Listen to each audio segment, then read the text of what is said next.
This is your friendly neighborhood author, Jonathan, and you are listening to Season 4 of the Floor Rejects podcast, The Wells House Phenomenon.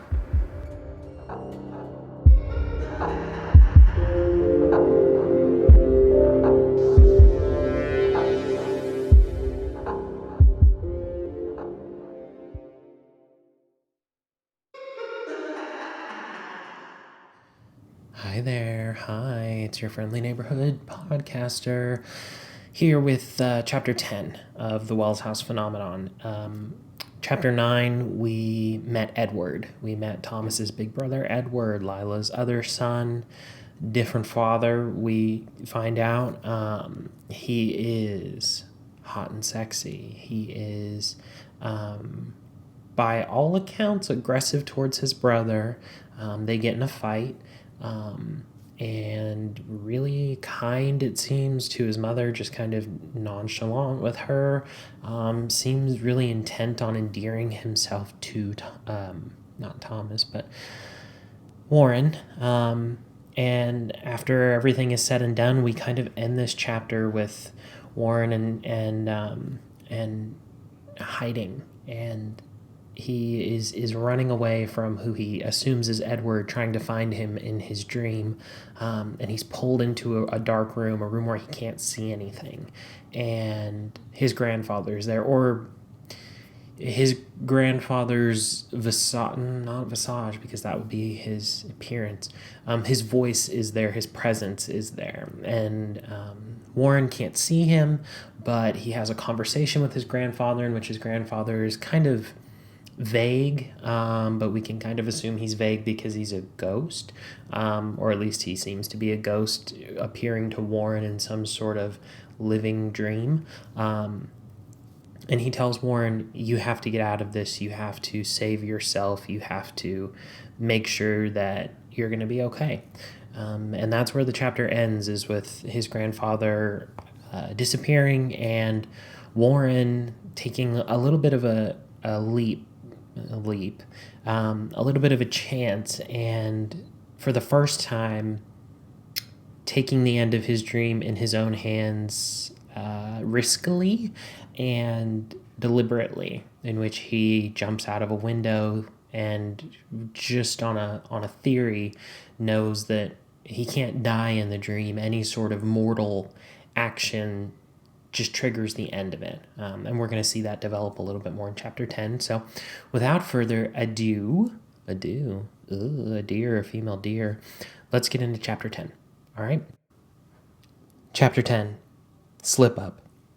The next few days Warren spent wandering about the house by day, his mind filled with an unplaced grief and confusion that by night he was only further angered by.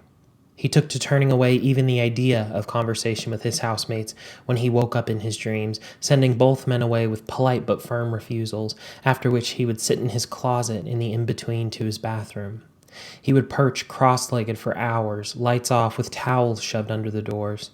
At first he would call out to his grandfather, pleading with him to materialize.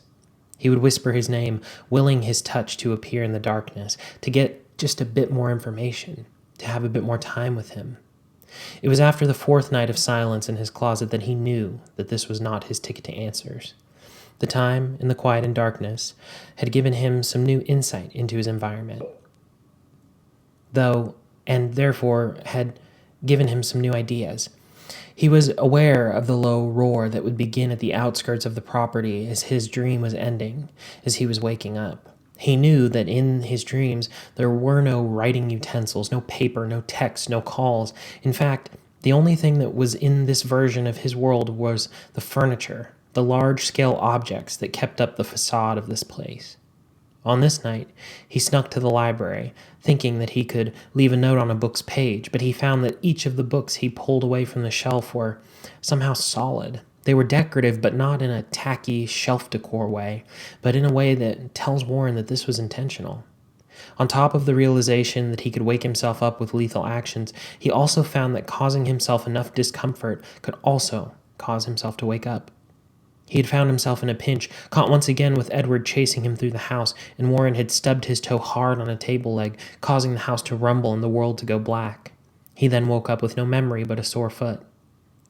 A few nights after that, about a week after Edward's arrival and his grandfather's appearance, Warren had found himself at the edge of the property at the front gate.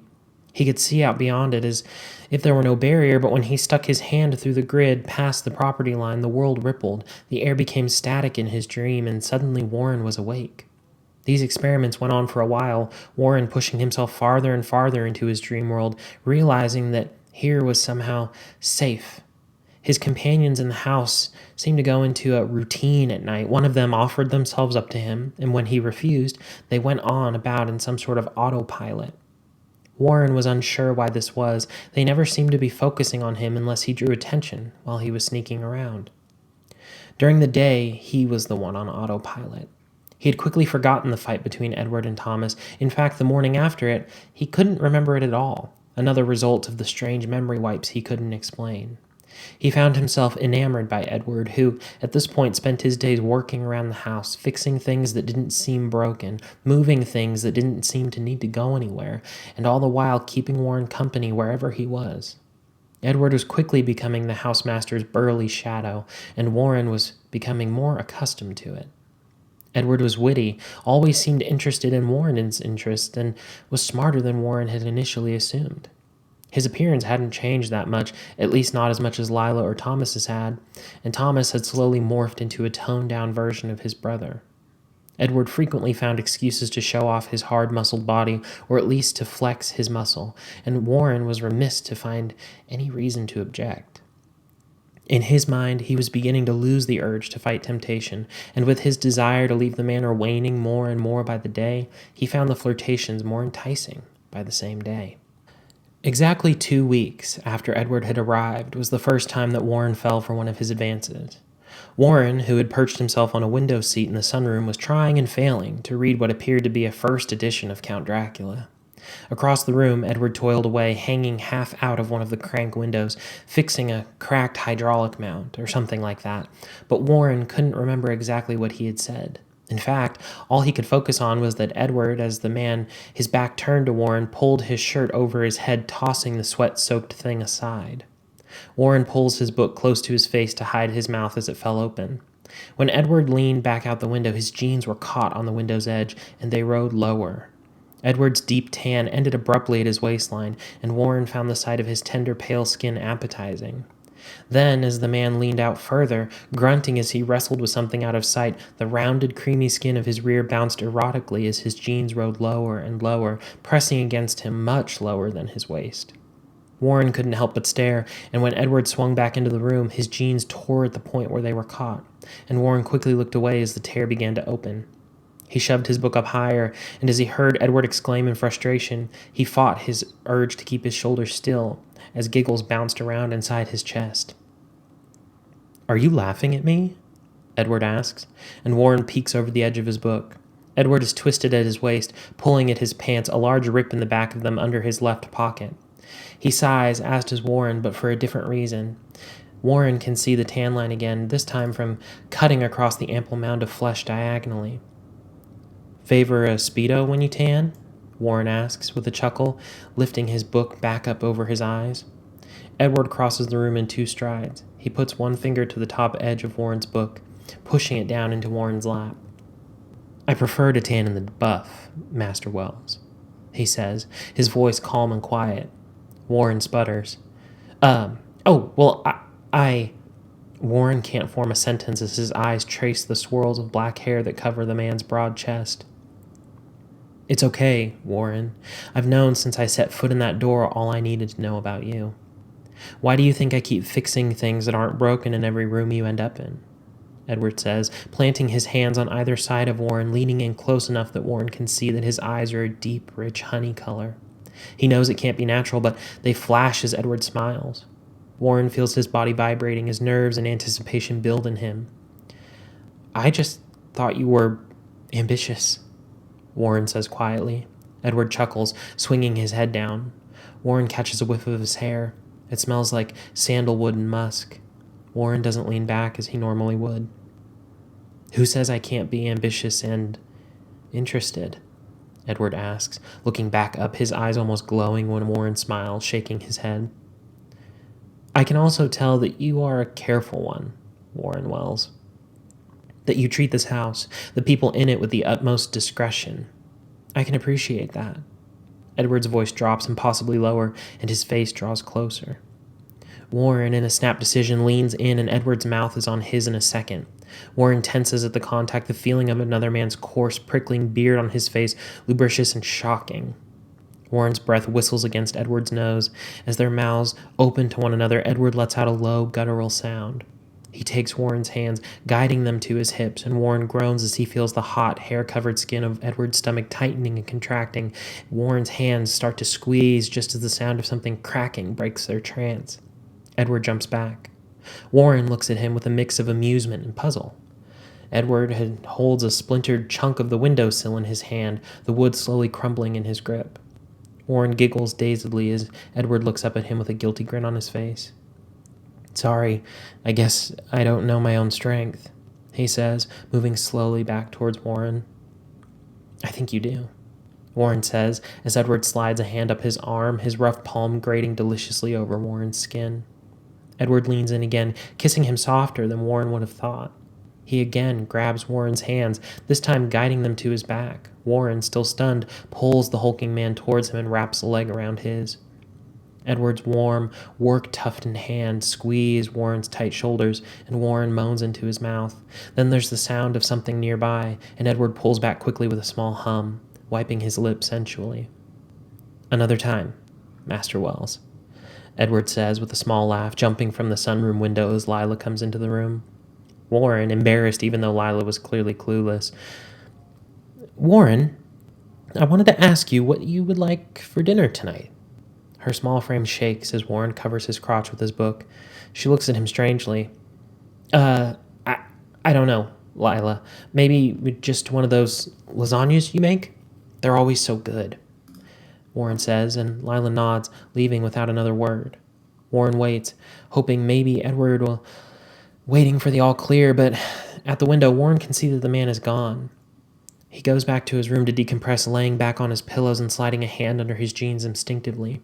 His hand, not nearly as gentle and slow as Edward's kisses had been, quickly relieves him of his most ardent thoughts, and he draws himself a steaming bath to relax before dinner. At dinner, Warren shoots covert glances at Edward, who matches in kind. Both of them continue to maintain appearances, Edward acting nonchalant towards his new interest, and Warren doing his best to pay Thomas the attention he had been. Lila appears unaware of any change, but Warren could tell that Thomas was getting suspicious, his blue eyes darkening throughout the courses. When they retire for some dessert and chat in the sitting room, Warren beckons for Edward to sit next to him, where Thomas usually did, as Lila motions for her younger son to join them on the chase lounger. The chat is brief, only after a few moments of which Thomas unceremoniously excused himself from the room. Lila is quickly left as well, and the two men are left in the room and quick to draw themselves together, hands brushing intimately as the TV played on mute in the background. In the bright flashes from the screen, Warren could make out the devilish looks Edward was sending him as the large man leaned towards him again. Warren was putty once again. Normally, he spent romantic encounters with men who were more meek and submissive, and Warren enjoyed that, but Edward seemed like a man who didn't answer to anyone. It took Warren by surprise when, after a few moments of them locked in a hard, airless kiss, that Edward pulled back, smiling at him. "How are we going to do this, Warren Wells?" he asks, and Warren's neck swivels. "How do you mean?" Warren asks, and Edward gives him a quick peck. "Should we take this slow?" Edward asks, kissing Warren's neck. Warren thinks they should, but he can imagine the feeling of Edward's body pressed up against him in between the satin sheets of his bed. He can feel, though, a niggling sense that he should be careful in the back of his mind. He wasn't sure, but he knew that he should follow it. "Yeah, we should. Do you maybe want to go out or go to a movie or something?" Warren asks. Edward nods but pulls Warren's hands to his lips, kissing them sweetly. "Let's talk about that later. I better go to bed before we end up in a very compromising position," Edward says, standing in front of Warren. The man's very noticeable erection protrudes down the leg of his jeans, and as Warren ogles, Edward laughs, turning and leaving after a moment. Warren goes back to his room and repeats his earlier processes, noting that this was the most aroused and stimulated he had been since he'd arrived. As soon as he finished and cleaned himself up, he is asleep, and the moment that the lights in his room turn off, his eyes are shut. His eyes then immediately open, and his full mind is immediately whirling. He feels conflicted, still half aroused by Edward's attention. He shudders, knowing that there was something more sinister going on. He hears the footsteps in the hall once again. The door creaks open without a knock or ceremony, and Edward sidles up to the bed, his solid frame causing the bed to creak and groan as he settles onto it. Warren, I was thinking maybe we could continue to get to know each other. I couldn't sleep, Edward says, scooting towards Warren, who does his best not to let on that his mind was no longer dominated simply by lust. I thought we were going to take it slow, Warren asks, as Edward kisses his shoulder, his hot, wet tongue sliding over his skin. The small man shivers, and Edward is only half right in assuming it is from pleasure. I know, but I needed to be near you. I find you so intoxicating, Edward mutters into Warren's arm, continuing to place small kisses down the length of it. Warren pulls back as gently as he can. Edward, I feel the same way, but I want to be careful. I don't want to make your mom or brother angry, and, well, the last guy I was with, he turned out not to be such a great match. Warren lies. Edward draws back, a look of what seemed to be genuine concern in his eyes. Well, Master Warren, I will try my best to contain myself. May I ask before I go, what was the reason for your last relationship's end? He doesn't seem particularly plussed or aggressive, and Warren, on the spot and filled with conflicting feelings, sputters, He was too aggressive. I feel like he wanted to dominate me from the start. I just couldn't deal with it. Warren's voice wavers as Edward stands nodding. I promise, then, to be as submissive as I can, he says, leaving before Warren can stop him to clarify. Warren huffs annoyedly. He was confused, upset at his day self for falling so easily for a man whose intentions were unclear at best and sinister at worst. He climbs from the bed, and after days and days of not hearing from his grandfather, he has an idea, an epiphany. He pulls on shoes and sneaks to the front door, willing it to open and close quietly. Once outside, he runs as fast as he can to the old barn where the truck and trailer are, ignoring his dust-covered Jeep parked next to it. He hadn't gone anywhere in a long time, and the car just sat there because his waking mind was content to lay around the house and be waited on. He pulls open the door of the building, hoping that the loud creaking of the old hinges wasn't loud enough to alert anyone in the house. In the darkness, he flips a rusty light switch and is almost gleeful as the old building lights up. He runs to the trailer and throws the door open, and a horrid smell singes his nostrils immediately. He cautiously mounted the stairs when he gets inside, and he's flabbergasted. The trailer was filthy, the counters covered in mold and rotting food. White, shiny maggots crawl all over the space, and heinous black flies buzz around his face. He coughs, choking on the smell, and stumbles outside for a moment to catch his breath and to let the thing air out. He's dumbstruck. He had slept in there on his first night. It had been pristine, with just a slight messiness to the bed. He gags, covering his mouth with his shirt as he braves the sight and smells again. The bed where he had slept in relative comfort was covered in dark red and black stains, and Warren is horrified. The entire trailer hums with the sounds of little bugs crawling about, feasting on what was left in the trailer, and Warren knows he will find no comfort here.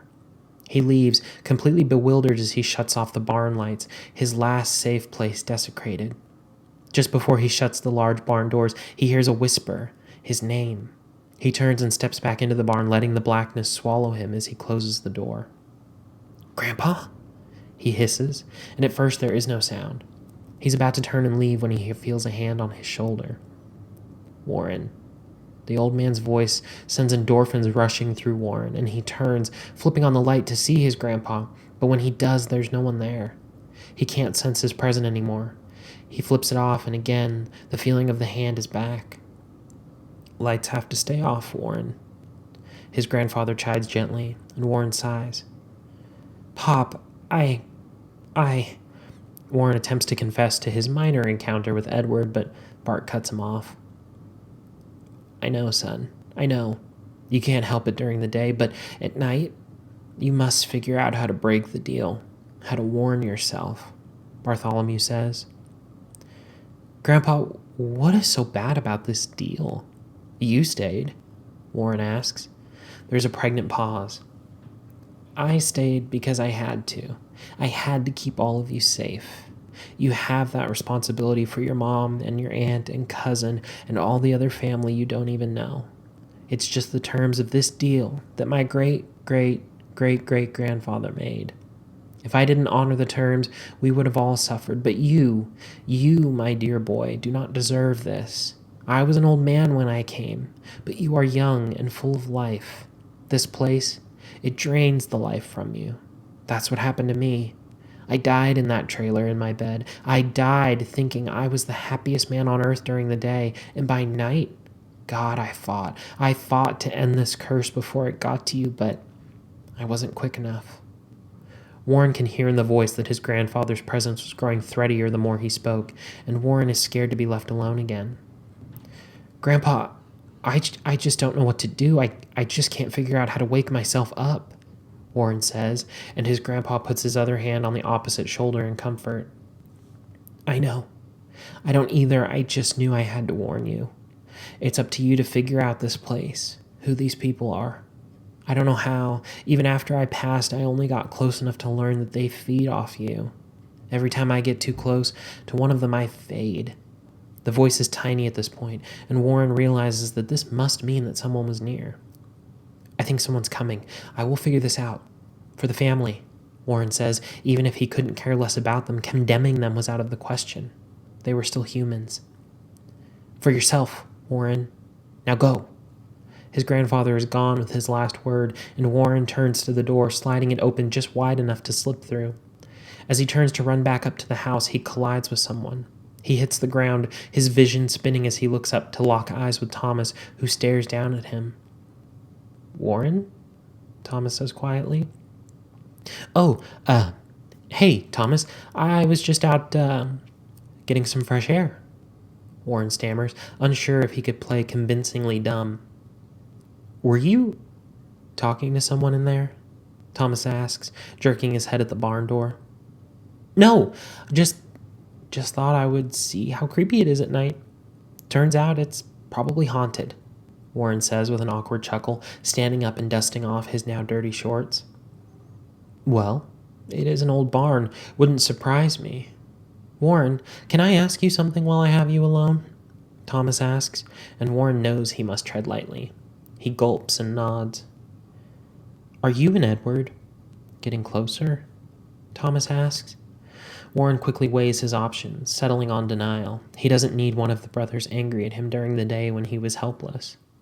No, after the fight, I don't think I could, Warren says, and Thomas looks at him pointedly. What fight? Thomas asks. The one out back here, the first day that he was... Warren's voice dies in his throat. He wasn't supposed to remember the fight. Warren, listen to me very carefully, Thomas begins, and Warren puts his hands behind his back, hoping that maybe if he ends the dream that Thomas won't remember what he said. He begins to dig his nails deep into his other forearm. He sinks in deep, fighting to keep a straight face as Thomas speaks. You cannot tell the others you have consciousness. Do not tell Edward, Warren. You have to trust me, he continues as Warren feels blood drip into his hand. He hears the roaring begin at the outskirts of the property. And you cannot let him get to you, Warren. Do you understand? Shit. How in the... Thomas asks as the blackness rushes around them quickly. After a moment, Warren can't see him any longer, only hear him shouting, "You have to remember," before the dream is shattered and his eyes open in the real world. All right, I'm back. I'm done reading with minimal clips. Looks like 1, 2, 3 or 4. Nothing major. Let's discuss this chapter. So here's the big reveal. Not the big reveal. Here's the first of several reveals.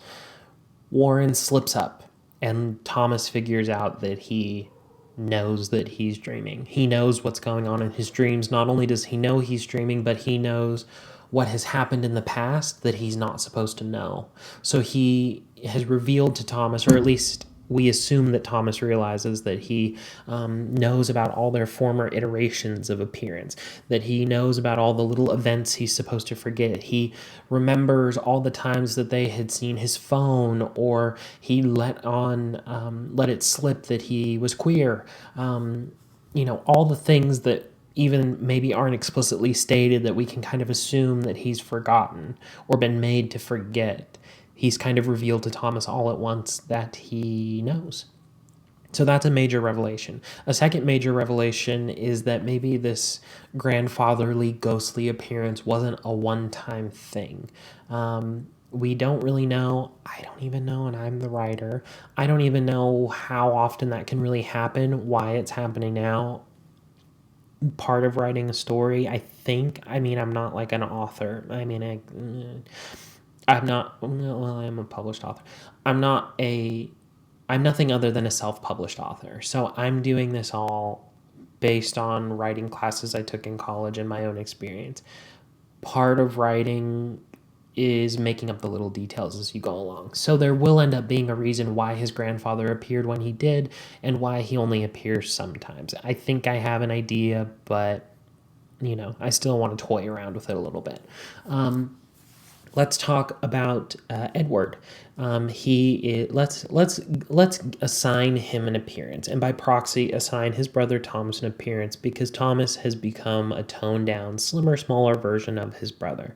So I want you to picture the brawny man. Okay, just you know what he looks like: big lumberjack, big hulking chest, big body. Okay. Now I want you to picture him with no shirt on. Okay. I want you to picture what that would look like with his big, full head of hair. Picture what his chest and stomach would look like. And picture the rest of him too. That we're basically looking at a brawny man situation here. I don't know what that says about me. Again, you write what you know. My attraction is all I can really write right now. I'm not even that good at that. You're supposed to put 10,000 hours into something before you are a master at it. I don't think I'm going to be there at 10,000 hours or 20,000 hours. So I'm writing what I understand. Also, fantasy stories, horror stories are a suspension of our disbelief. They're figments of our imagination. So it's kind of okay to live out parts of your feeling, your expression. And also, in this story, it's kind of the perfect idea to have a romantic interest or someone who's a fixation. This is the perfect opportunity for them to change into multiple versions of people that either the writer is attracted to or that the protagonist is attracted to. But for the sake of coherency, because so much of the rest of this story changes, it's not just Lila Thomas and Edward that change.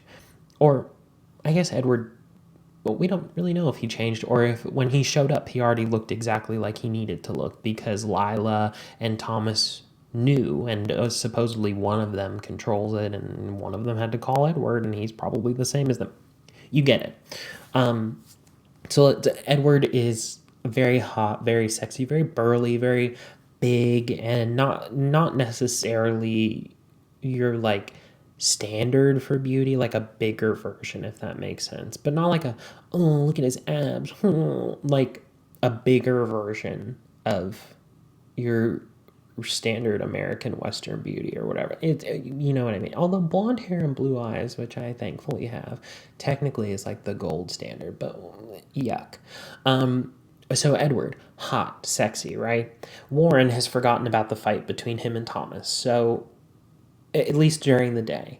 We also cover a few weeks worth of time. One, for the sake of brevity, and two, because Warren's just kind of living the same day over and over, and he's content. It's like the idea of gluttony as a sin is that you can only like doing the same thing over and over so much before you need more, before you're no longer satisfied with having everything that you need. So we don't need to live every day with him, but we spend a couple of weeks just understanding that Edward is endearing himself to Warren and kind of just making himself known. And much in the same way that in chapter 1, I kind of wrestled with or struggled with the idea of how long Travis and Billy spent together before romantic interest or like sexual interest or just interest in general appeared.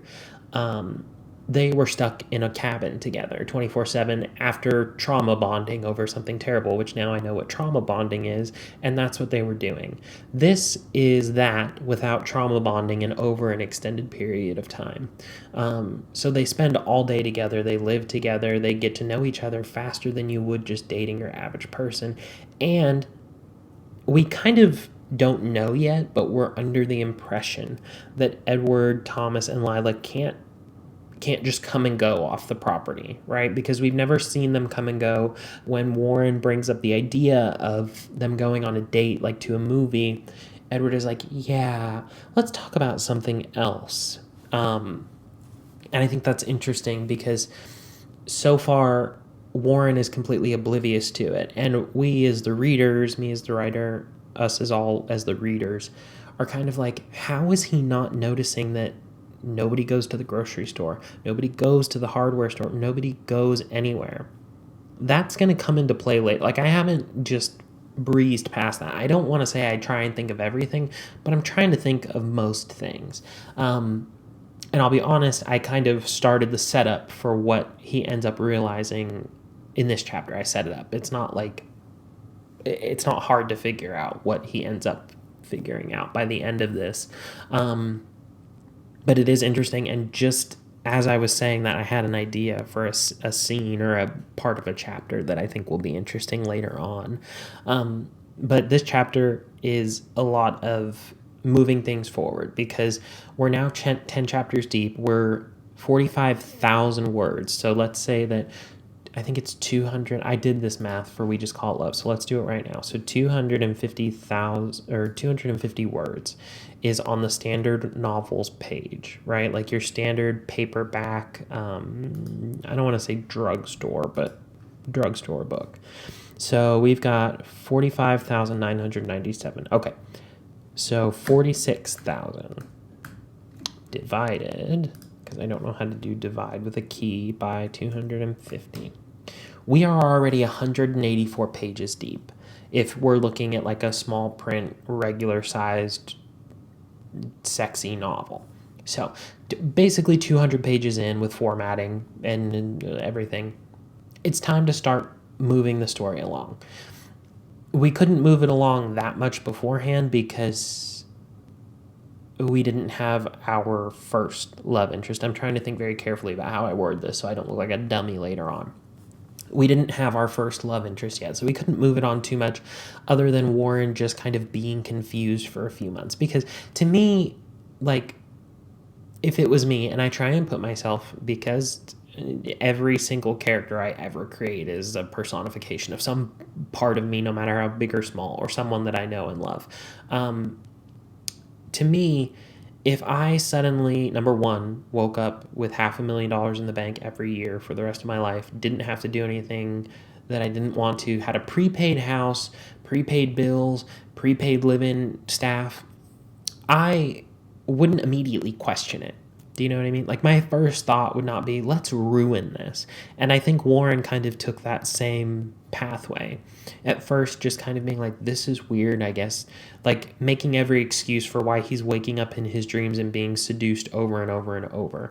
Why he's going through the exact same rigmarole every night and then going through the exact same rigmarole during the day, but why he can't remember it during the day. So he tries to find every excuse before he starts to question it. Then once he starts to question it, he starts to learn. And we find some of that in this chapter too, in that he starts toying with how to end his dreams. So like he kind of realized before this chapter, if something is going to happen to me that would kill me in real life, I'm just going to wake up. If something happens to me that would harm me significantly and cause me a lot of discomfort in real life, I wake up. He stubbed his toe, he woke up. He jumped out of a window, the last chapter, he woke up. So he's really experimenting with like how far he can push it. He's gone to the barrier now. We've understood now that the barrier, before, the blackness comes rushing in, before his dream ends every time, the barrier is invisible until you touch it, until you interact with it. The barrier itself is triggered by him, it seems like, for the most part. And while I didn't explicitly understand that when I was writing the first few chapters, I think it can be inferred. And again, what I'm reading to you is a first draft written week by week. So it's not like things are not subject to change, and that the story isn't going to go through revisions, because, again, I'm doing this as practice for myself and as something I enjoy doing. It doesn't have to be perfect every time. So it's subject to change, but I think we're covering a lot here.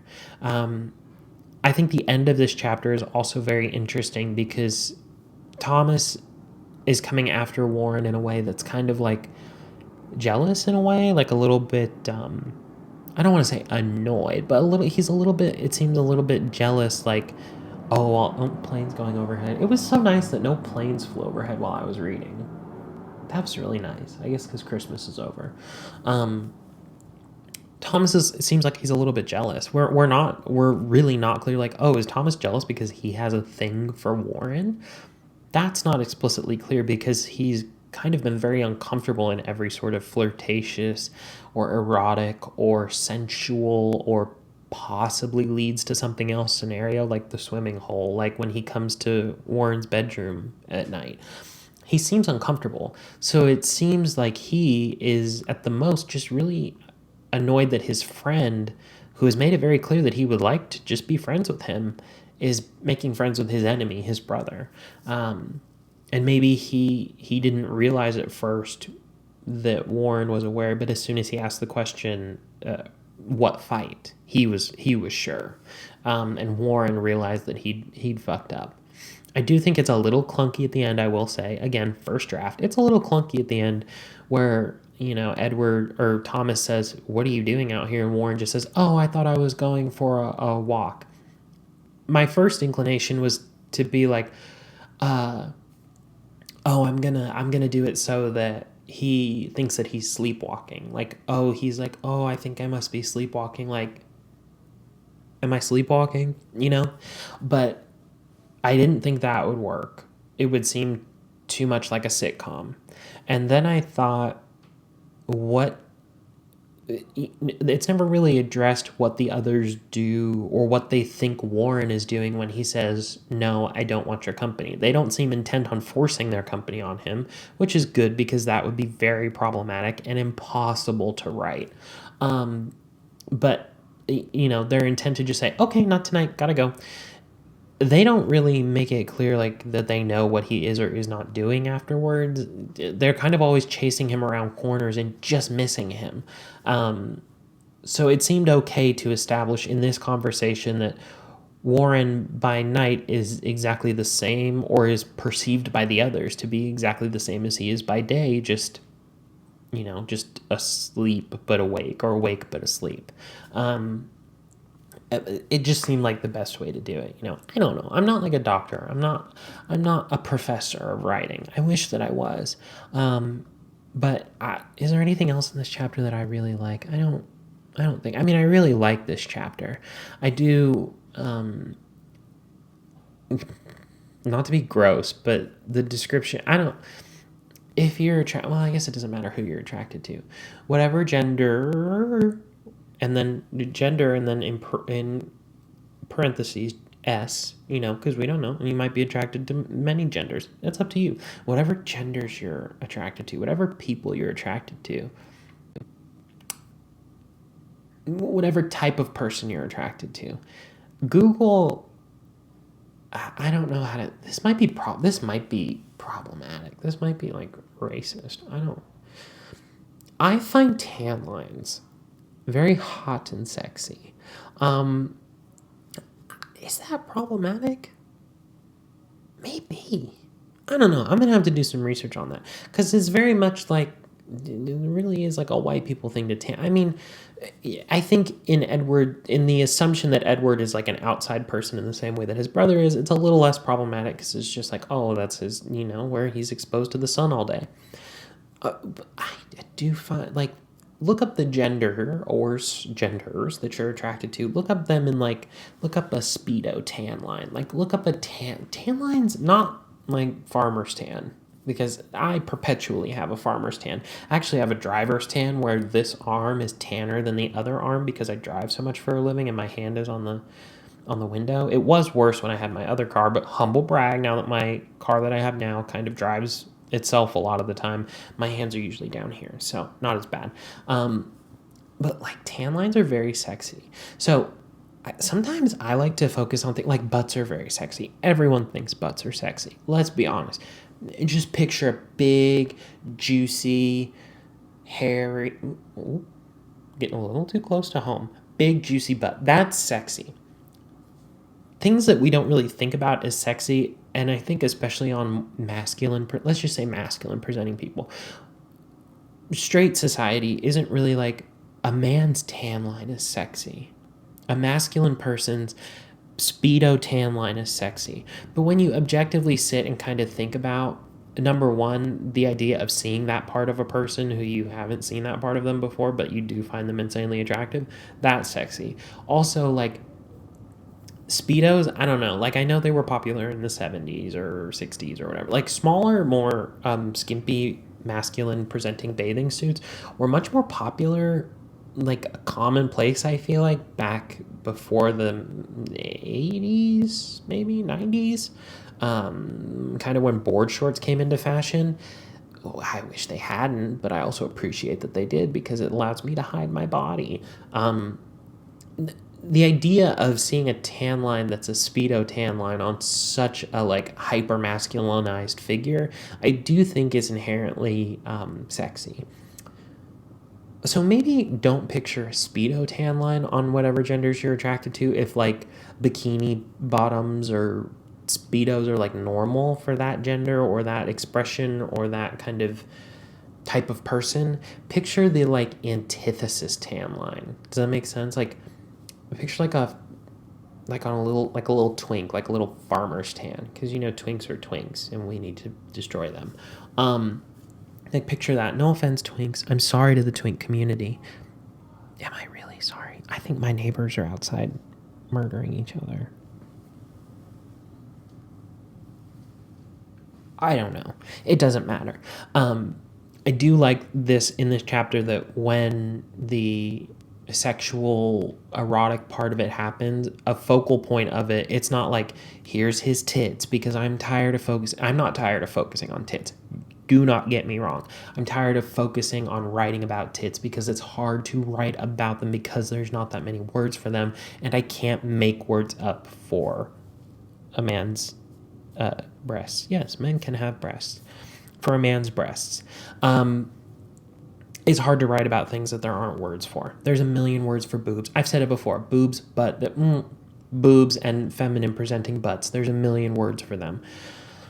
Men, we just haven't sexualized them enough. 2021, we're going to sexualize men more.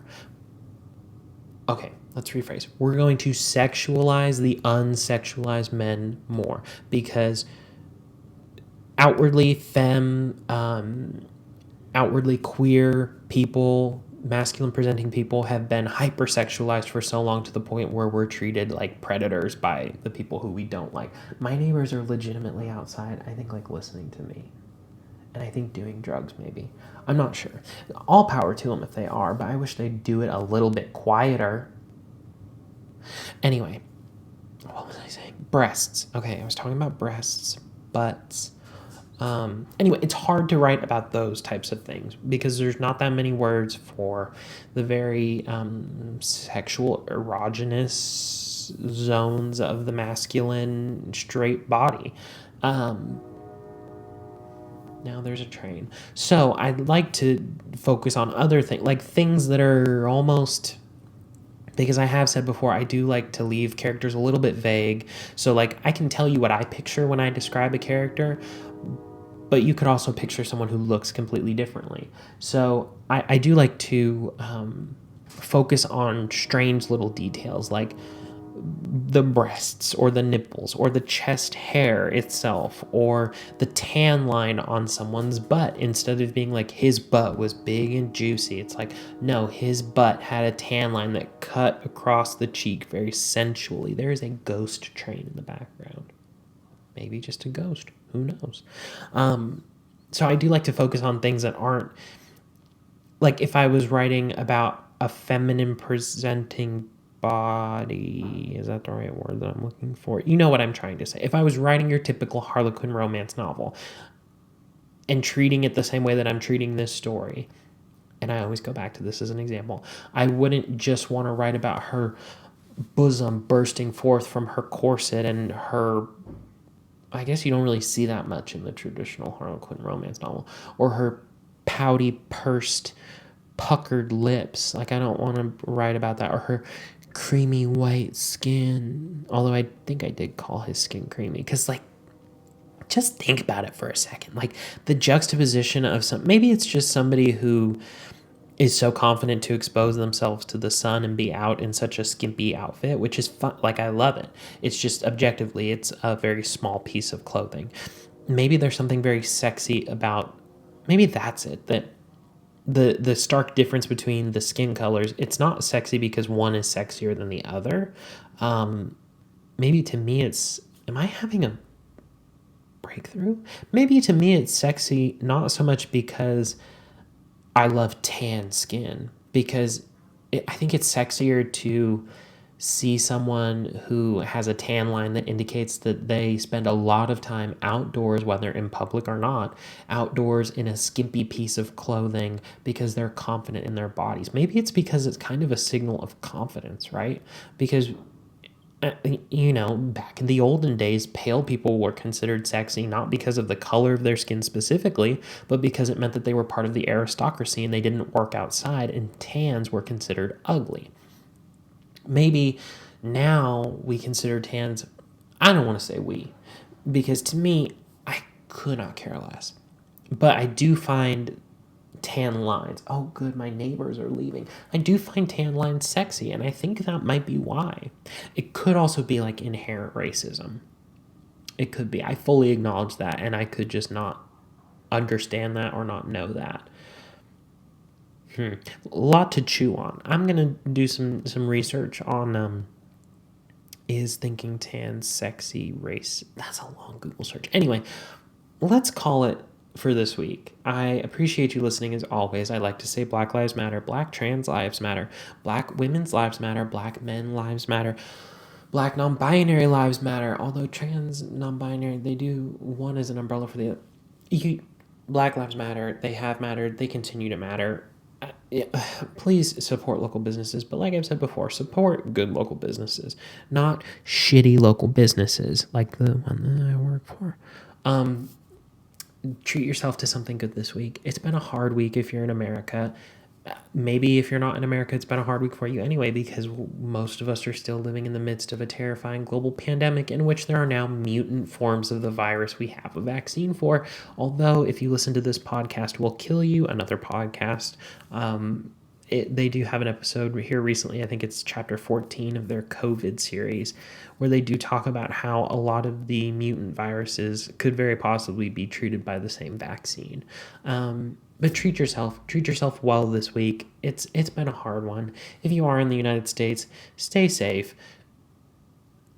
Usually I would encourage you to have difficult conversations with your family members, but this week may not be it, because I think a lot of us have family members or like loved people we know very well that we love or respect who have shown their true colors over the last 4 years. We haven't been surprised, but I think this week, if the person in your life has decided once again to either attend the Capitol riots, because I think a lot of us know people who personally attended the riots or attended the demonstration but left before it got too violent, shut the fuck up. I think a lot of us know people that have done that, or know people who sympathize with those people who were there, which the loss of life, I guess, is sad or whatever. Kind of sad for the police officers, even though, like, defund the police, it's like they were, like, I don't, it's hard. It's hard. It's sad that people died, but it's also like, I jumped into a shark's mouth. What was I expecting? Not to be eaten. Aw, aw, aw, did you expect not to be eaten? Anyway, be careful in the next few weeks if you are trying to still have those discussions. I would recommend some thoughts before you do that. Prayers, if you pray. If you don't, like me, then um, be careful. Be judicious. Understand that we are going to have a president who is not most of our first choices, but at least doesn't actively garner hate towards queer people, towards trans people, towards black and brown people, towards anyone who is not a straight white man. At least this guy and Kamala Harris, at least they aren't like actively doing that. Even if they don't care at all, they're at least pretending that they care. And that, I hate to say it, means the world to me this week.